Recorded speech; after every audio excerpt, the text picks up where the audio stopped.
Good morning, everybody.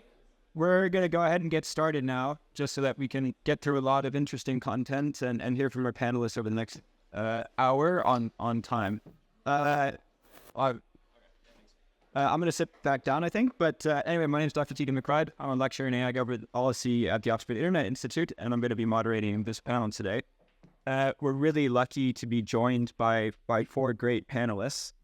So over here we have Rafaela Nicolazzi, who's Data, Privacy, and Consumer Protection Lead at OpenAI. Next to me here we have Markus Anderljung, who's the Director of Policy and Research at the Center for Governance of AI. On my right here is Larry Magid, who's the CEO of ConnectSafely. And on the end of the table we have Joslyn Barnhart, who's the Senior Research Scientist at Google DeepMind, a Senior Research Scientist at Google DeepMind. So the topic of today's panel is on regulation of generative AI systems, and we're going to make it fairly conversational. At the end, there will be 10 to 15 minutes of time for questions and discussion with the audience. But I would just kick it off with one sort of broader question to the panelists and maybe start with Rafa, which is, can you talk a little bit about your experience with the regulation of generative AI systems and how you interact with this topic in your day-to-day work? Take this mic. Do you guys hear well in the back? Better with the mic? Maybe. Okay, we will try both. So, hi everyone. Good morning. It's a pleasure to be here again. I was here last year, which the event actually happened over the weekend. So now I think we're quite super happy to be here as well on a weekday.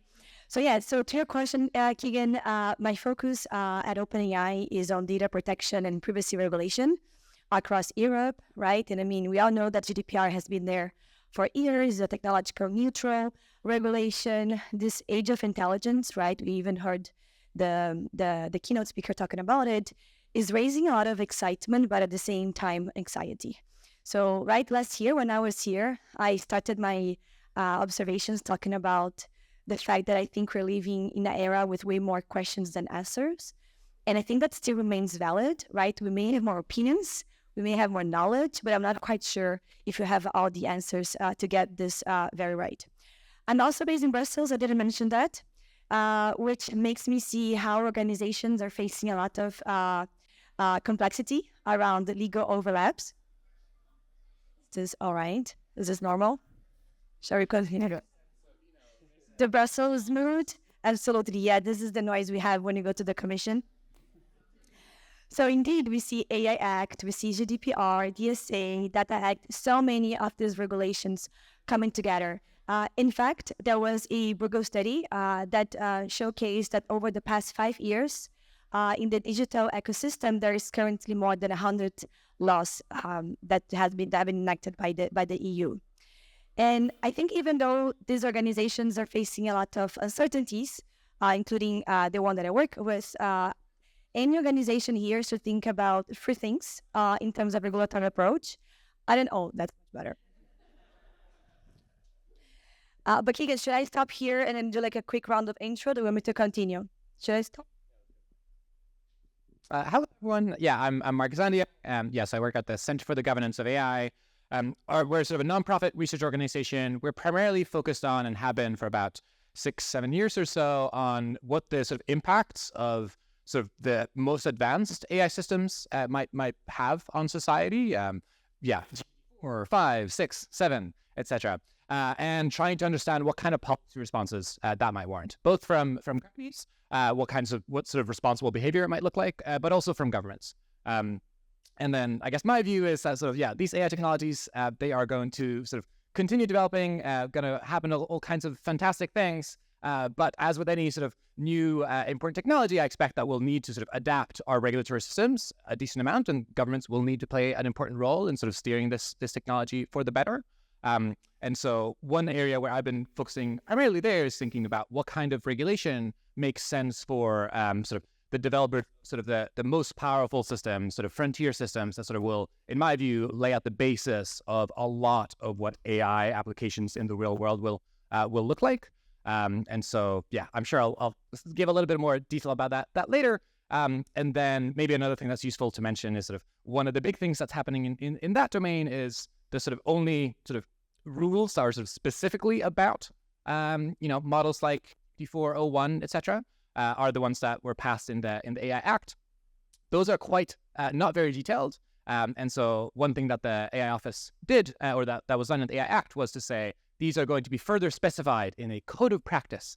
And then I'm part of the group of some sort of independent chairs that have been brought in to sort of help write that code of practice, to sort of further detail what might it mean to sort of meet these sort of quite high level sort of requirements that are put into the AI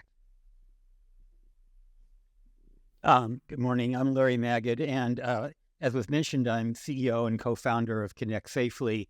Also, by my gray hair, you can tell I've been around for a while. So I've been doing work in the tech field since the early 1980s, and later I'm going to talk a little bit about what I've learned in terms of how we respond to new paradigm shifts. ConnectSafely is an NGO based in the United States. We work with, are funded by, and provide advisory services to Google, Meta, TikTok, Amazon, Discord, Roblox, OpenAI, and Snap. Our main constituency, though, are parents, educators, and students. We provide learning tools, guides. We are the U.S. host of Safer Internet Day videos and other resources to try to educate people on all aspects of technology and how to use it in a more safe manner. We've been doing a lot of work on generative AI for the last couple of years, working both with all of our partners, but certainly OpenAI, Meta, and Google, and Amazon on parent guides to help parents and teens understand the safe and proper use of generative AI, the risks associated with it. We also try to provide advice to regulators. They don't always listen to us. In fact, they rarely do, but we do sometimes reach out to regulators to try to help them understand how to regulate in a way that doesn't sort of, I'll say, kill the baby with the bath, that encourages innovation and also doesn't have unintended negative consequences like interfering with people's free speech rights, interfering with creativity. And so finding regulation that's sensible, that's important, that's useful, that's actually risk-based, but at the same time doesn't suppress the very technology which I think everybody in this room probably agrees has tremendous potential to change the world in ways that we can only imagine, probably can't even imagine today. Thank you, Larry. So Joslyn Barnhart, I'm a senior research scientist on the Frontier Safety and Governance team at Google DeepMind. Within that position, I work at the intersection of internal governance, thinking about what processes we need inside of model developers. How do we implement them effectively across big organizations like Google? What sorts of, what sorts of specifications do we need? Much aligned with what Markus was talking about earlier in terms of how do we rescale our models responsibly? What sorts of protocols do we need? So I work at the intersection of that and also external conversations about exactly these things. How do we start to standardize a number of these elements? How do we start engaging with standard developing organizations to think about how to embed these expectations? And so can we start to kind of build at the lab level? I'm Google's delegate to the Frontier Model Forum, which is an industry level organization that brings the labs together to try and start to identify these best practices. So trying to pull this ecosystem together about, what makes sense, acknowledging that, of course, we are very early in defining what these protocols should be. But so there's lots of work to be done, but I'm very happy that threads are starting to finally pull together on a number of these fronts. So maybe a question for you, Markus. You mentioned frontier AI systems, generative AI systems. And when we're talking about the regulation of AI, there's often this discussion about, are we only focusing on, like the largest models? Are we talking about AI, more in general? What has your experience been in navigating this topic? How do you think about the sort of regulation of only the most cutting edge systems versus more comprehensive regimes? And what's the sort of mood in Brussels with your experience there? And maybe also in the UK as well? I think one thing that I think is really important when you think about these topics is when we look at sort of other technologies that have been developed, very seldom, like quite often people will say something like, oh, well, we should regulate the use, not the technology. And my guess is, well, if you actually look across the board of sort of other technologies, in most cases, you do a bit of both. And my guess is that we will need to do something similar in the case of AI. So a lot of the regulatory interventions that will be, and a lot of what good AI regulation will look like will be about how sort of AI can be used and sort of adapting our existing regulatory regimes to sort of make sense in the light of AI. There's a ton of work to do there, including sort of with deepfakes and maybe there be sort of increasing amounts of sort of cyber attacks and fraud and all of these kinds of things that sort of regulatory regimes will need to adapt to. But I think in addition to that, you will need some kind of requirements at the layer of small number of models that will be sort of the most used in this domain.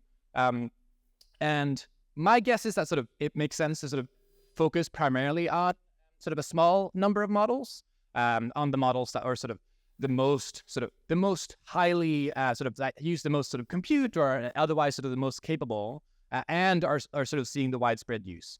That's partly because I want a regime that's sort of quite narrowly focused. It's also partly because I expect that the way that this industry will develop, and I think what we've kind of seen to date, is there are a small number of models that are going to be much more used than others.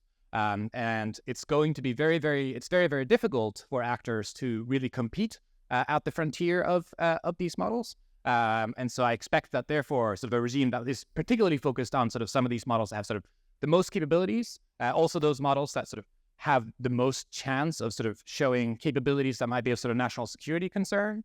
And so we're starting to see that models are sort of starting to be useful for maybe conducting cyber attacks. There's sort of starting to be studies looking at the extent to which these models can be sort of helpful in someone carrying out other sort of nefarious attacks like bio attacks and whatnot. Currently, it doesn't look like sort of we see tremendous sort of boosts from these kinds of systems, but we're seeing AI systems get better across the board, and so I expect that they'll get better in these particular domains as well. And if so, my sense is that there are sort of specific things that developers can do to sort of reduce the risk from those kinds of systems. The first thing is just to actually evaluate these systems and see what capabilities do they actually enable, and sort of so that you can then sort of be informed when you sort of try to think about what potential mitigations might be. And then obviously a huge discussion in this whole topic is then, but should you expand that scope? So in the, throw some numbers at you. So in the EU, the AI Act has sort of the sort of highest tier of these systems, general purpose AI systems with systemic risk. They are any system that are sort of trained with more than 10 to 25 flops. And that is currently about 8 systems to my knowledge. And then the US, the executive order, that gives reporting requirements on models that are trained with 10 to 26. We have no release models to sort of public knowledge, at least, that sort of meet that threshold. And my guess is that maybe you want the sort of that higher tier, and then over time, I imagine that this kind of scope, you'll want to sort of define a little bit more sort of specifically over time, and you might want to sort of move this threshold up or down depending on sort of what we learn about what kinds of AI capabilities sort of pop out of these systems. Yeah, absolutely. So I think I may add a little bit of the industry perspective on how to, again, handle this regulatory landscape and how we are all facing these uncertainties. Hope that's helpful to the audience as well. So I think, as I was saying in the beginning, we think 3 things that are quite key on navigating all of that complexity. One is cooperation, second is being front-footed, and third, it's about thinking about accountability. So on the cooperation part, it's about collaboration with governments on safety and AI, right? So from the OpenAI experience, we were one of the first companies to acknowledge the existential risks on AI. So that's why we really decided to have this proactive approach. Some went on this world tour to talk with governments, to explain what the technology is, to have these conversations with them. Just a few examples, right? In Europe, we have the UK AI Safety Institute. We worked together in the AI Act, as was mentioned here, AI Pact too, which is another initiative from the Commission. US, there is the White House voluntary commitments, the US AI Safety Institute, not to forget the global initiatives, right? So G7, OECD as well. So I think for us, our approach in terms of like how we see good regulation is very simple, is that AI should be grounded in science, adapted to the future, and also ensure that people, business, and societies can benefit from AI. The second part that I mentioned is being front-footed. So it means proactive industry, having proactive industry leadership. So not always the case that policy stakeholders will be on top of the pace of this technology, as it has been mentioned already. So these models are becoming increasingly capable with time. One example I think is already mentioned here, which is the Frontier Model Forum. Just to give more details if you haven't heard about it yet. So it is this industry nonprofit that's coming together. There's OpenAI, Microsoft, Google, Amazon, Meta, Anthropic, all together to really identify what are best practices. Is also providing, working on independent research on science and frontier AI. But I think it's not just about organizations talking with organizations, it's also about organizations talking with academics. One thing that OpenAI did is last year, we started to working on new techniques for governance of AI systems. So we awarded 10 100K grants to fund experiments on setting this democratic process for deciding what rules AI systems should follow. So this grants went to students, it went to researchers, lawyers, journalists, and now we're partnering with these grantees to see how we might incorporate their ideas into our decision making.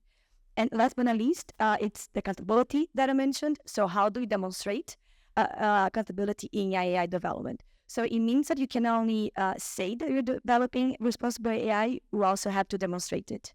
And how you do that, right? So it is through risk assessment, it's documentation, is establishing processes, safety by design, privacy by design. It's not just about transparency, it's about also explainability, right? It doesn't matter having a very cool document, PDF, that you upload in the web, but people cannot understand what that is. It's about constantly monitoring your processes. It's about testing with experts and external parties. And it's about the governance policy frameworks. Thanks. I think one thing we hear a lot about is, there's voluntary commitments, there's the AIEO, there's the AI Act, you have the UK AISI, you have all of these different things that are happening across different sort of, geographic territories, different amounts of influence. I mean, maybe for you, Joslyn, what, at DeepMind or also Rafa potentially after, how do you navigate all the different sorts of, regulations that are coming into play? What does it look like taking these, putting them into practice? What is the sort of general process and how does this work in practice in industry? Yeah, great question. I mean, there have been a lot of initiatives, and I think we've been very happy to see that they are starting to potentially push in similar directions. So I think the good news here is we do have lots of AI safety institutes, but they all seem to recognize that it's very valuable if they work together, that they have interoperable systems, that they have mutual recognition of what everyone's doing so that they can slowly weave together and have some sort of shared understanding about standards, expectations of lab model developers, et cetera. So I think that's great. I think that we have this AC convening, AI Safety Institute convening in San Francisco in November, which is going to bring all of these institutes from around the world together to start talking about further integrations. That does help from our perspective that we're all actually, they're not pushing towards a lot of different, directions. In terms of, other sorts of initiatives, I think there's also been benefits to the fact that the White House commitments pushed in a particular direction, and then the Seoul commitments that came followed up on some of that, pushed a little bit further, and now the EU AI Act is intending to add further definition to that. And so I do think that we're starting to see some sort of trajectory amongst all of these different initiatives that are pushing to expectations of testing, mitigations, and reporting at the model development and product areas. Thanks. One thing that we've also heard a little bit about from some of the panelists is this maybe tension or belief that there's you have to choose between innovation or regulation. Maybe, Larry, something for you is there anything that we can learn from sort of the early conversations around the internet safety that are still applicable today? How are different governments thinking about this balance between innovation and regulation of AI-based systems? Well, I wrote the first widely distributed internet safety booklet for the National Center for Missing and Exploited Children in 1994. And I've spent the last 30 years sort of trying to unwind what I wound up 30 years ago when I was asked to speculate as to what were the dangers of the internet. And well, I got a few things right. I got a lot wrong. And what I learned from that experience, and I'm not embarrassed by that admission because it was 1994 and we didn't have, it didn't occur to me that we would have nation states using social media to try to manipulate other populations. In fact, social media didn't occur to me. So I think the most important thing to understand about regulating AI is that the unknown risks are probably greater than the known risks. And the known risks are ones that we obviously have to mitigate against, but we have to understand that we really don't know how extensive those risks are. And I'll give you an example for my own experience in 1994. We were really worried about pornography and predators. And indeed, pornography and predators were an issue and are still an issue. But especially with predators, statistically, what we failed to understand was that the probability of that happening to any one person, even though it was horrendous, the consequences were extremely severe, the probability was relatively low compared to all of the other risks that we have since been dealing with, like cyberbullying and so many other things that affect large numbers of people. So one of the things we need to think about is severity versus likelihood or prevalence, that we have a tendency to mitigate against very severe risk, which we should, obviously. A horrible outcome, a potentially, earth-ending outcome, as some people have speculated, is obviously something we must put every effort into preventing. But there are so many harms that may occur that are not as dramatic that we also need to focus on. The other thing about regulation, early regulation, is, as I mentioned earlier, I hinted at, it often overreacts. There's actually somebody in the room here, Nathan Davies, who's a student here at Oxford, who helped me develop a talk I gave on the history of moral technology panics, going back to Socrates, who warned that the quill would have a huge impact on human memory. He actually may have been right, but that doesn't mean it was a bad situation. And there were so many examples, the telegraph, the camera, the printing press, where people panicked over the possibility of horrible things happening. And in fact, there were regulators who would ban. I mean, there was I think it was the scribes in Venice, if I'm getting this right, that were lobbying to ban books and printing because it would, obviously they were concerned about it would interfere with their business, but they also made all sorts of arguments about how it would have moral decay. And so we really need to be aware of that. I am somewhat puzzled by this letter that came out about the existential threat of AI, interestingly enough, signed by, I believe, your boss, Sam Altman, and many other people in the AI field.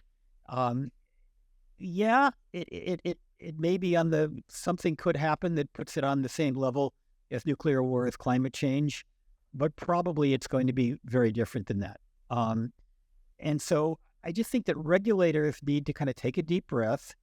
They need to figure out what the imminent risks are and mitigate against those right away.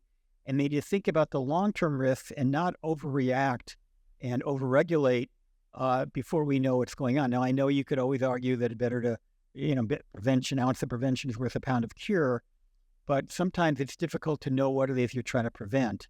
And again, taking it from somebody who was instrumental in helping fan some of the paranoia about the early internet, you really have to be careful in terms of what you present. And from a regulatory standard, you have to kind of, as I said, take a deep breath and try to figure out how we can do this in ways that are meaningful. And one final comment is incorporating all stakeholders. And the one stakeholder who tends to be eliminated from most of the conversations, I don't even see any in this room, are very young people. We have college students here, but we don't have probably high school students here. It's very important that young people who are major stakeholders, and in fact are the majority of people who 20 years from now will be using these services, need to be incorporated in the conversations and somehow empowered as to be part of the decision-making process, maybe not the ultimate deciders, but at least having an influence in it, because this is affecting them. And often when we have these conversations, with ConnectSafely's Youth Advisory Council and other groups that I go to, we find very different insights coming out of young people. Not necessarily more permissive, often actually more conservative than what I tend to get from professional colleagues. But whatever they are, they're so important. And it's so easy for us to forget the fact that at the end of the day, that's what we're regulating for. We're regulating for future generations of adults who are now currently kids, and we need to at least incorporate their thoughts into the process. Does anybody... Yeah, I'll just hop in on this this question of sort of, I guess on sort of this existential risk thing. I guess firstly, I don't know if this is your view, Larry, but it doesn't seem to me that sort of the regulatory action that's taken today doesn't require concerns about existential risk to make sense. So a lot of the sort of things that are happening today, roughly the structure says, thou shalt figure out what are the risks that are produced by your systems, and thou shalt do something sensible about it.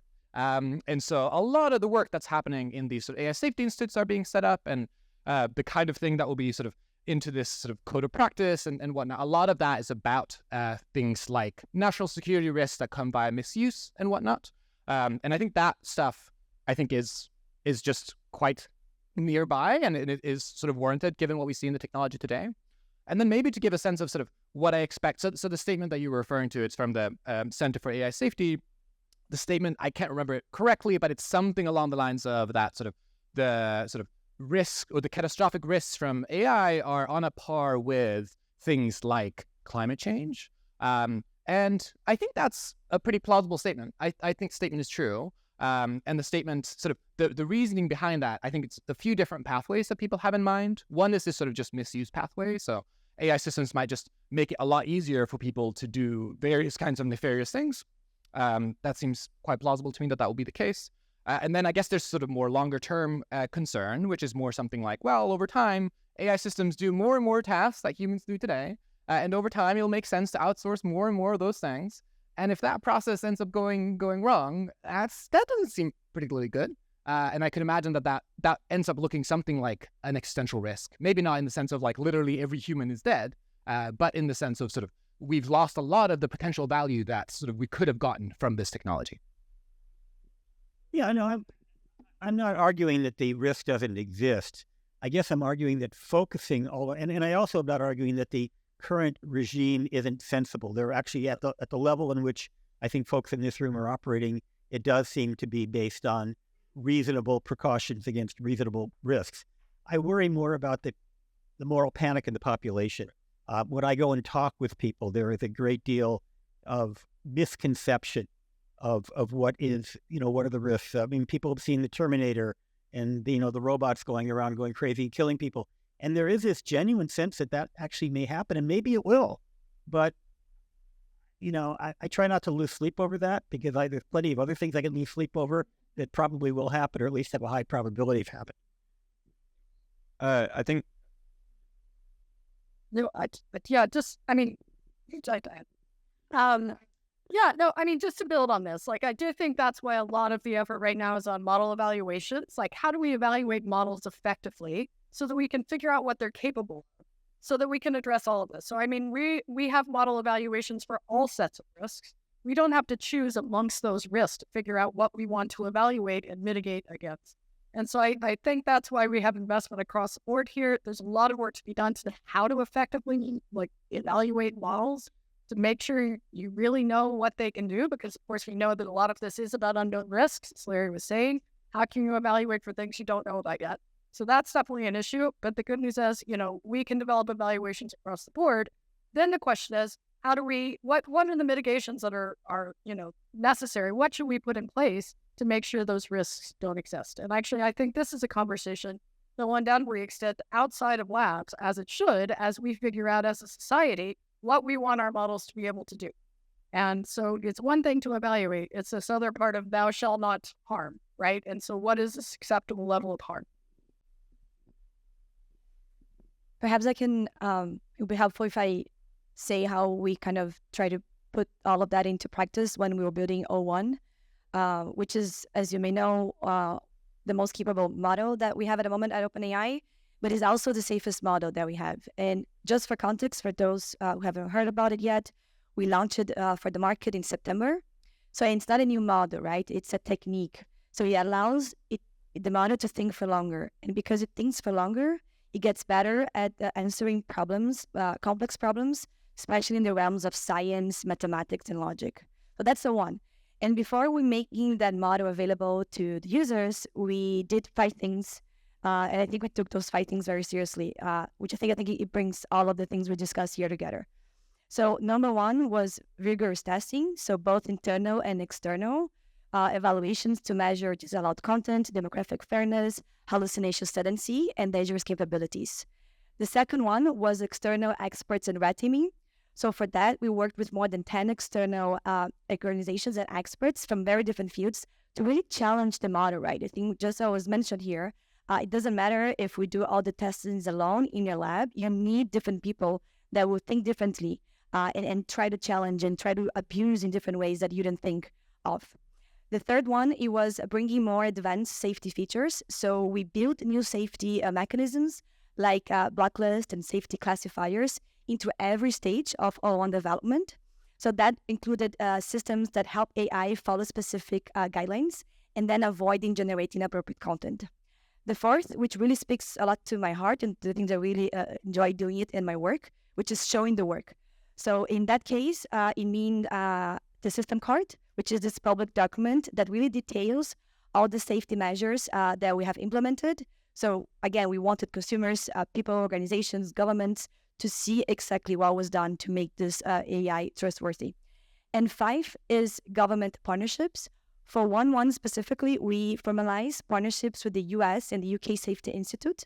We granted them early access to a research version of the model, and that really helped us establish a process for research, evaluation, testing for future models as well prior to the launch, but also following the public release. Cool. And then, maybe just to give you all a sense of sort of where I think this field is at the moment. So there's been a lot of effort into this. Okay, how do we build new evaluations? How do we make sure that we run these evaluations before systems come out? This is great. I'm very excited that sort of these AI safety institutes are starting to be involved, sort of have the government involved before a system goes out into the real world.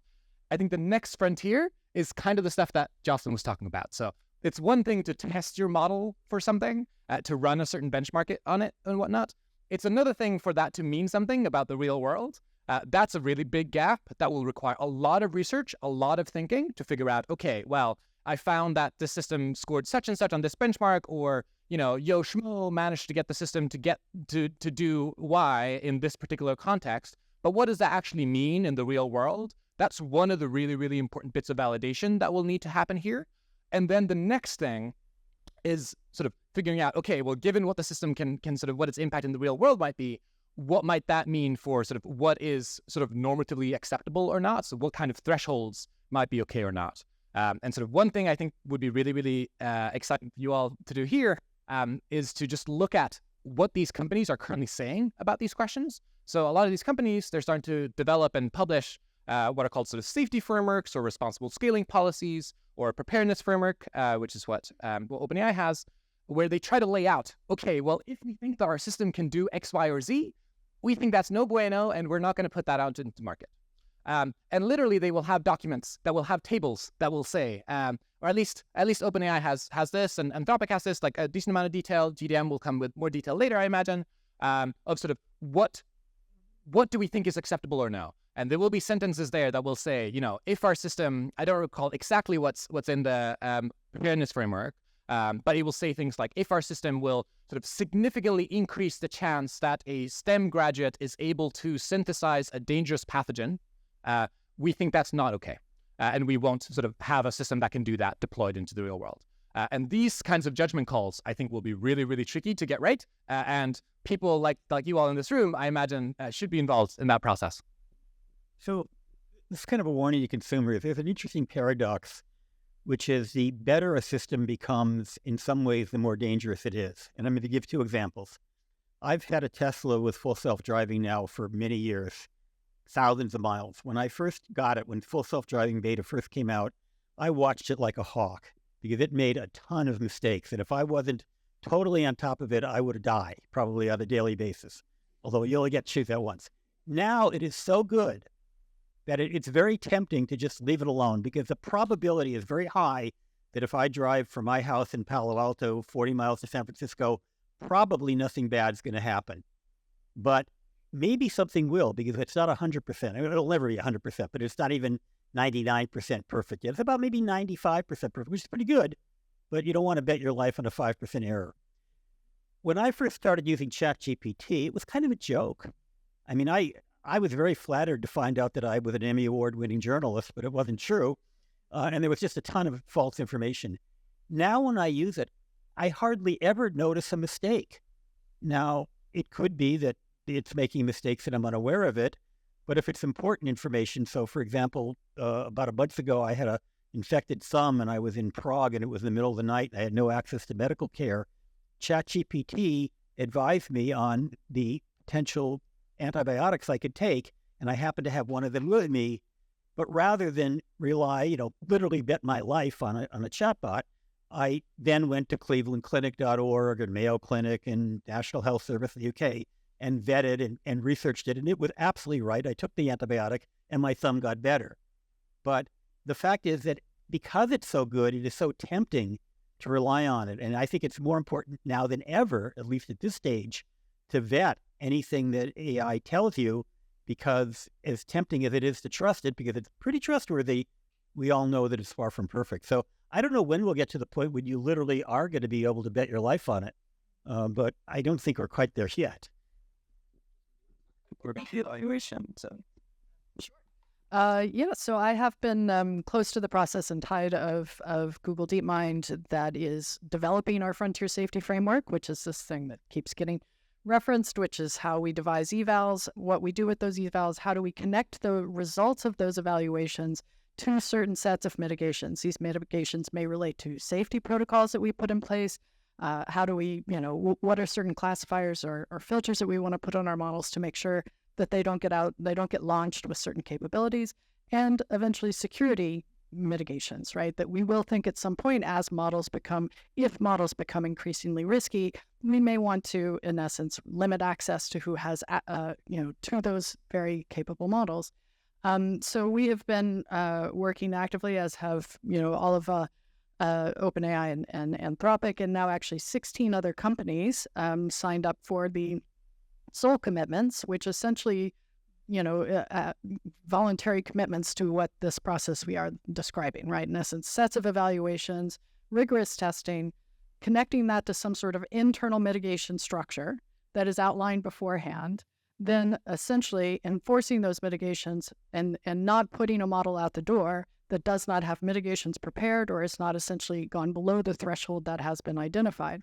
And then, of course, on top of that, there's a notion of how do we set up internal governance structures? Google is a unwieldy beast, right? It has so many different product areas. And so it's definitely a surmountable challenge to figure out how to enforce something like this off over such a large org. But that is the commitment that 16 of the frontier model developers have made at this point. And this seems like there's, again, like we're getting the kind of components in place, but we still have a long way to go to understand, how to do evaluations of certain types. It's not clear across how much of this will be generalizable across evaluation type. We might need different evaluations, different structures, different approaches to thinking about cyber, to thinking about bio, right? So this notion we're going to come up with some sort of standardized evals process that we then say, okay, here's how to run a good eval that could cover all ranges is probably very unlikely. So there's just a whole lot of work to be done. But now we have all of these great AI safety institutes, especially here in the UK. They're investing a lot in exactly this type of research. And so that is great. But I will harp again on this social and political point about the thresholds, right? Like, again, this is a conversation that's going to need to happen in the external sphere. And we still have not seen too much growth in that area. Like, I think that Markus is exactly right. This is the conversation that needs to start happening sooner than later, because the more input you get, the harder it is to, essentially coordinate and reconcile all of that input. And so who should be deciding these things? So much progress remains there. I would give each panelist maybe 1 minute for some final thoughts, and then we'll move to questions from the audience. So that's okay. I don't know what my final thoughts are. But yeah, I think overall, I think this is, I think we're at a very, very exciting and important moment. So we I feel like, maybe it was sort of about 2 years ago that the world sort of woke up to, oh my gosh, these sort of generative AI systems and LLMs and frontier systems and whatnot, they're a big deal. And now we're starting to get to the point of we're starting to actually move into practice. We're starting to figure out, okay, well, how do we actually turn this into some real world action? And I would, encourage you all to sort of help do the work, do the science, do the investigation, do the sort of engagement with these questions and these ideas to sort of get us to the point where we have sensible requirements and sensible sort of rules and standards and whatnot around sort of what does sort of sufficient, safe, and sort of responsible behavior on the part of these sort of very large companies are sort of developing these very exciting and also very, very important systems. So I think my final thought for us to continue to think through the day and also tomorrow, I think today we spoke a lot about risks, regulation, but we didn't speak much about the extraordinary part of AI, which I think goes back to what you also said about the excitement. Let me give you 3 examples or use cases of how the extraordinary is already happening.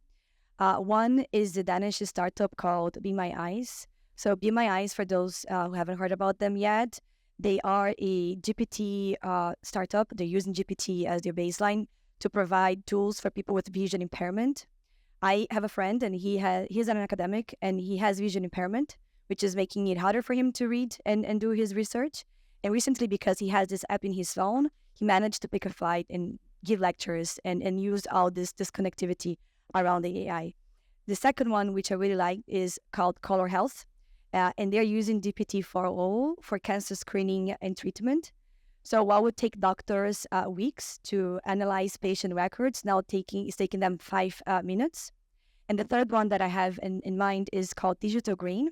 So Digital Green is agricultural extension services that is looking to enhance food security across India, Central Asia, and North Africa.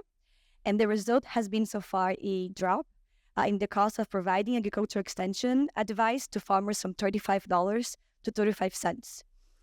So to me, this is very, very fascinating, right? So it is really bringing together. I don't see safety, regulation, innovation, our intention. To the contrary, they should be all combined. And I think we shouldn't lose sight of all this great transformative power that this can bring to us to enhance our lives, to make us be more productive, not just, write beautiful poems or be creative, but also really pave the way for new scientific discovery and breakthroughs in innovation. Well, I want to start off by saying I'm very grateful that folks on this panel and others are putting very, very serious work into some very serious risks that are involved with generative AI. And as much as I support that and endorse it and think that enormous resources need to go into that, I don't want to forget the less horrendous but probably more prevalent risks that are going to affect vast numbers of people. I worry about little things like the homogenization of vocabulary, the idea that it actually bothers me that Microsoft Word, every time you use it, wants to rewrite your content, because it's not that it's bad, it's not that but it's the idea that, are we going to lose the ability to kind of articulate for ourselves, or is everything going to sound the same at some point? And I just really think that we need to kind of step back and think about all of the things and how it's going to affect our behavior, how it's going to affect our mood, how it's going to affect our mental health, as well as the existential risks that I'm hoping never happen, I pray never happen. But we know that this is going to have an enormous impact on the way we work and our relationships. I've already heard cases of people using it as kind of a marriage therapist. Maybe it's good for that. Marriage therapy, human ones aren't that perfect either. But just to think about all of the things that can go wrong in the day-to-day use for ordinary people that aren't going to be life-threatening, but nevertheless going to have some kind of negative impact on their lives and potentially their mental health. Yeah, just on that, I completely agree. There is going to be so much work to do, especially I think as Nigel Shadbolt said in the initial discussion, the humanities have a lot of work to do here in helping us understand all of these points. And I think that there's just not just the humanities, all of these fields that we're saying, oh, well, AI is actually going to start, consuming some of their labor. I think AI is also going to create a whole lot of labor demands to help us interpret, understand, exist in this new world with these models. So totally agree with that. And then just on this point, about innovation, and to go back to this notion of these thresholds. I know I harp on these, but the complexity here cannot be overstated, right? Not only do you have to figure out, okay, what harms are you comfortable with, but you have to think about how mitigating those harms also may essentially minimize some potential benefits of the system. So when you're thinking about what do we want, models to be able to do, what sorts of scientific development do we want them to be able to do? Well, there are dual uses, right? Something that can create harm could also create benefit. So how do you address that particular trade-off? So we have somebody in the back with a mic. Let's maybe take 2 or 3 questions at the same time, and then we'll hand it off to the panelists because we have about 10 minutes, I think. I'll let you choose. Hi, it's Simon McDougall here from Zoom Info. Great panel, thank you. A lot of the risk management measures that the panel's been describing are effectively self-regulatory measures, internal measures outside of the EU, and perhaps mandated by the EU AI Act for high-risk systems, at least within the EU. So I'd love to hear the panel's thoughts on what they think states should be regulating and what should be done in-house, and we trust the platforms to do it right.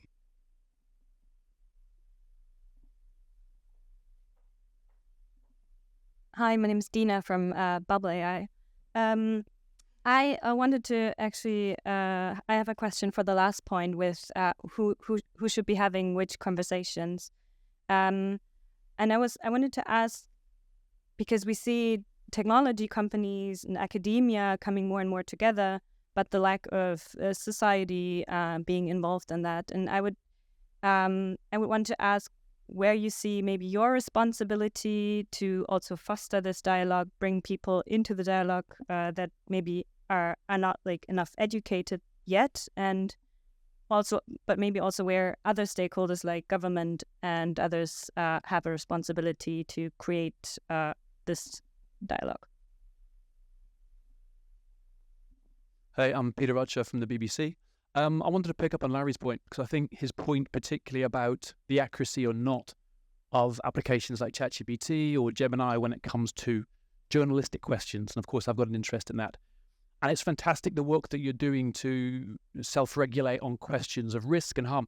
So a very specific question, are you doing that to assess the accuracy of output when it comes to journalistic-like questions about the news? And if you are doing that, what's your internal benchmark for what's good or not good enough? I would reference things that we saw with Gemini around putting glue on pizza, and ChatGPT, some of the Reuters work last year about the failings there when it comes to coverage of things like Evan Gershowitz's trial in Russia. One last question here. Thank you. Ada Valonis from LEK Consulting. So my question is more on the challenges of actually developing and implementing these internal governance programs. So particularly things like production controls and change controls, and also the cultural piece for development teams. So if the panel could provide a bit more insight into that process, that would be very helpful. Sure, I'll start with that one last. That's the one I remember. Okay, yeah, so saying more about that. I mean, I think it is a challenge. Within Google DeepMind, we have internal governance structures already set up. So this is not, we're not starting from scratch in terms of having internal bodies with senior stakeholders that review what our models are capable of, that review the risks, and decide about launch or not. So I think that we have the foundation there of people, we have a culture already within DeepMind that was doing this. And so now we're essentially expanding the risk profile as we get closer and closer to more potentially powerful models. So I think for us, so there is this underlying structure. Then you connect that within a larger Google network, and it requires a lot of coordination. It requires a lot of coordination with product areas to make sure they're implementing the mitigations appropriately. And it requires kind of broad oversight into all of these areas. I do think that the voluntary commitments, I mean, I must say, because I'm an academic prior to this role, and which is to say I didn't have a lot of faith in corporations actually self-regulating. I've been quite surprised to the extent to which things like the White House commitments and the Seoul commitments are taken seriously. I think that companies actually value their reputations for safe and responsible behavior. I think that there is obviously a business interest that companies have to do this. So I do think back to the question about how do you ensure internal governance, I think that if the external world probably incentivizes, we expect safe, responsible models, companies like Google, Amazon, Meta, OpenAI all have an incentive to do that. So I think that helps with this cultural shift that you're talking about. But I won't. Themselves to pick up on the question, how did you regulate in terms of how they should states to do? I think out of that execute. Yeah, and I also want to elaborate on the question from the lady in the back. I forgot your name. We have 5 minutes remaining, okay? About societal involvement, which I think it's building on what has been said already, because I won't be a repetition of what you already said. But I think also 2 things. We also cannot lose sight of AI literacy, which is a big step to bring people like the general public involved in that AI debate, right? And I think that's a big role for organizations to play there, right? Of course, there needs government incentives and like I work, as I said in the beginning, I work a lot with DPAs, data protection authorities, and they're very quite keen on seeing organizations like yourselves. Before joining OpenAI, I was at Google, and Google has a huge commitment on AI literacy. And again, it's about formats as well. It doesn't matter just having all of this, again, shiny PDFs that are great for academics, but like my grandmother has no clue how to use AI, and she gets very freaked out when she doesn't see something that she appreciates coming out of an AI chatbot. And then the second one is really seeking real feedback. One example that we did at OpenAI, it was with the model spec. So this is a technical document that specifies how we want our models to behave, both OpenAI API, but also the ChatGPT. And for that, we released the document to foster general public feedback for 2 weeks after we publish it. So I think that's an attempt to bring the general public involved. I think one question about accuracy, I think this is also super hot topic in the privacy world because of GDPR rules and fundamental rights. I was chatting with someone that is doing research on reasoning. And one thing as well that O1 got much better at is to say when they don't know. So instead of hallucinating, it really stops and say, well, it thinks for longer, as it said, but it also got better on saying, well, I don't know this. And I think it's something that we should try to get as an industry to get those technologies right. But cool. On this sort of journalism benchmark question, I genuinely don't know what is currently happening there. If you are excited about this, I would encourage you to try to build a benchmark for it, or at least look at the literature, look at the kinds of benchmarks that are actually happening. And I genuinely think that it wouldn't be that difficult for you if you really tried and you paired up with someone who has technical knowledge to build something that might push the frontier of sort of how to do these tests well. And then on the sort of piece of what might need to be sort of government involvement on the sort of in this sort of process of companies sort of taking more and more responsibility. I mean, my view is that we will need government involvement here. The EU has passed some laws, and then in the UK, there's been announcements of a plan to sort of develop a bill specifically for sort of the developers of the most powerful systems. Peter Kahl has said that he's hoping to put in place a bill by the end of the year. I don't know if that was in August. Maybe it'll be later by now.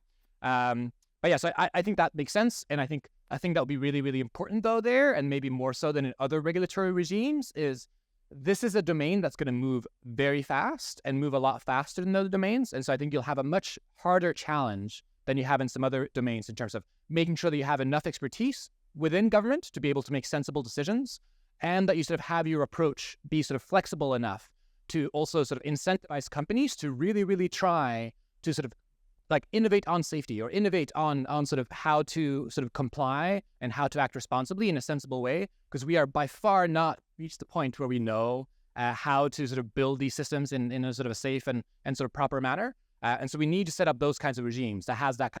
In my mind, what you need some kind of sort of quite a principles-based approach that then sort of has a decent amount of oversight from a very competent regulator that can say, oof, I can't tell you ahead of time what exactly you should do, but I can tell you what you're supposed to achieve, and then I can look at what you did, and I can tell you whether you did a good job or not. And so that's the kind of regime that I'm imagining that you'll need to build. So, like Joslyn, I started my career in academia, and like our friend from BBC, I continued it in journalism. So I obviously also approached these companies with a great deal of skepticism. But also, like Joslyn, my experience of having worked in an advisory capacity to many of the companies that are involved in this work, including some of them that are here in this room, is that there are, at least within certain core groups of these companies, some very, very dedicated people who put an enormous amount of thought into safety and privacy and security, and it's their lives, it's their professions. I have also noticed that there are also within these companies people who want to push the envelope, and thank God they're there, because we probably wouldn't have any progress if people didn't come up with crazy ideas. And I remember back before it was Meta, Facebook's motto used to be move fast and break things.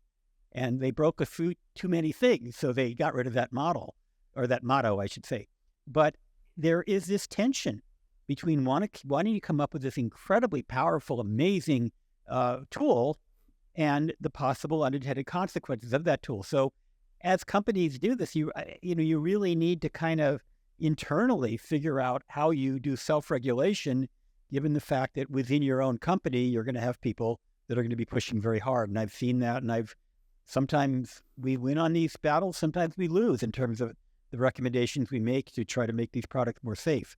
As far as government is concerned, and I think it's probably the case today, make sure that you don't micromanage, because the problem with any time a government decides on any kind of a standard, any kind of a specificity, the technology moves faster than government can re-regulate or rethink its regulation. And there's so many examples. Like, even though, like, I love the fact that the iPhones now have USB-C ports, I think they're great. I don't think that should have been put in regulation, because who knows, 6 months from now or a year from now or 5 years from now, we might look back at the USB-C port and say, oh, how primitive that was. And it may take another 5 years for the governments to figure out how to change the regulation. So that the government needs to regulate in broad strokes. The government needs to hold companies accountable. I love, for example, the Federal Trade Commission in the United States doesn't, for the most part, tell companies what their privacy policies should be, but they do tell companies that they have to adhere to their privacy policies. So whatever they are, they can enforce any violation of those. So coming up with broad overview frameworks rather than trying to micromanage is generally a better role for government. And for companies, you really need to work out your internal fights between the ones that want to push the envelope and the ones that want to put the brakes on.